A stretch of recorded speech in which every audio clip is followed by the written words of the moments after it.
Hey guys, Puggo's Pizzeria here, back with another video. And in today's video, this topic is gonna be a little bit different than my other videos that I kind of make. In this video, I will be talking about I guess it'll be like sort of a short little brief summary of Scott Cawthon versus YandereDev. Now, I don't know if many of you remember this, but a while ago on my Instagram, I posted a funny little video that I'm pretty sure someone named like Xploshi made. Just a funny little thing talking about how Scott is really good at making video games and he's a good person, and how YandereDev is really bad at making video games and he's a bad person. So, I'll just sort of be giving short little summaries of both of those, just in case you're seeing like memes of this or people are talking about it and you don't really understand.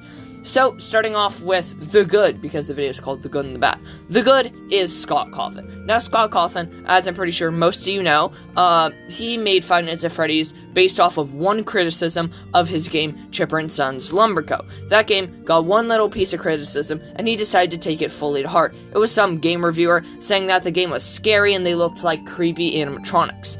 And Scott Cawthon decided, instead of letting that get him down and make him feel bad, he decided he would take one more chance and make one more video game. And that game that he made was Five Nights at Freddy's. And we all sort of know where it went to there. From there, the game, he created a GoFundMe page for the game, and the game raised $0. But when it first released and Markiplier played it, the game blew up and everyone loved it. And people still love it to this day. Even if people don't like Five Nights at Freddy's, even if they don't like it, but they know Five Nights at Freddy's, they know Scott Cawthon is a good person. Scott Cawthon has donated thousands, I mean probably millions of dollars to charities.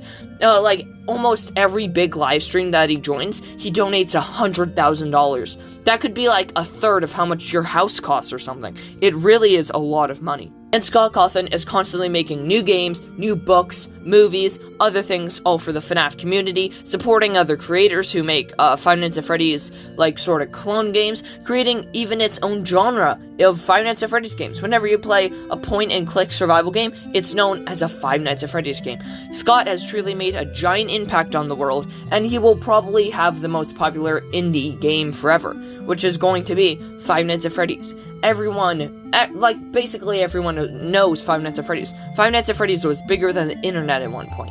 And that's the good. Scott Cawthon constantly gives back to the community, supports a whole bunch of creators, talks to his fans, donates a whole bunch of money to charity, and constantly gives a whole bunch of nice fan service to the community. And now let's talk about the bad, YandereDev Simulator. I did some research about him, but I'm not gonna know about as much about him as I know about Five Nights at Freddy's, because I'm a FNAF fan, not a Yonder High School Simulator, whatever the game's called.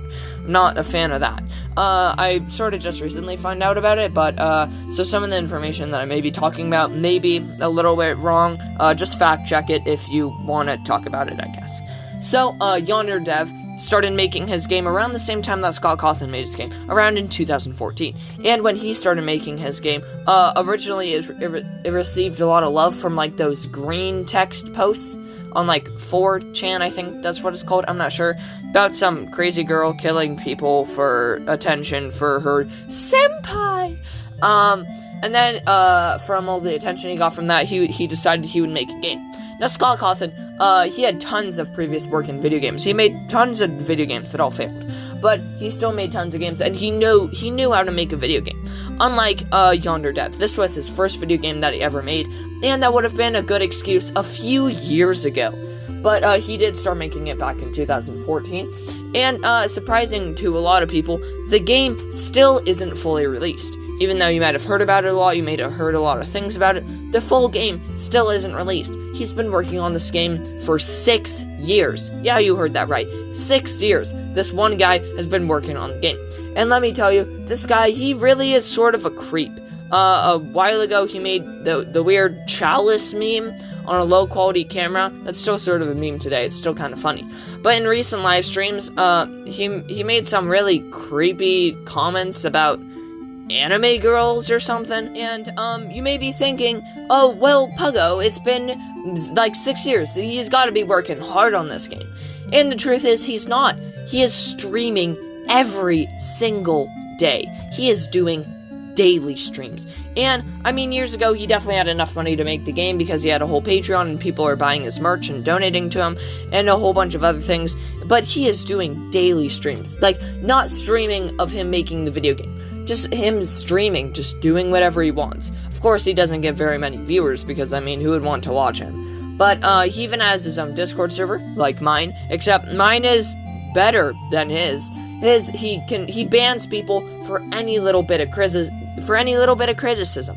But criticism was the main thing that made Five Nights at Freddy's popular, because Scott took that little bit of criticism from a game reviewer and made a whole game out of it, and he did it perfectly. But this person, YandereDev Simulator, really did not do it perfectly. So he has spent years making this game. He can't even code simple game mechanics into the game. The game is really an atrocious coding nightmare. A whole bunch. I mean, I don't know the most about game design. I am making a game, so I know some things, okay? So if you're gonna criticize me in the comments, I know some things about game design. Yeah, I mean, it's a Roblox game. But, yeah. That is about it for this video, talking about the good and the bad of Scott Cawthon and YandereDev Simulator. But, you may be saying, Puggo, before the video ends, has YandereDev Simulator done anything good? I mean, I don't know, the game was kind of cool when it came out. And Puggo, has Scott Cawthon done anything bad? I don't know. He might beat his kids. No, that's a joke, he doesn't beat his kids. But yeah, that's it for the video, and I will see you subscribe and all that. Yeah, that's it for the video, and I will see you all later. Good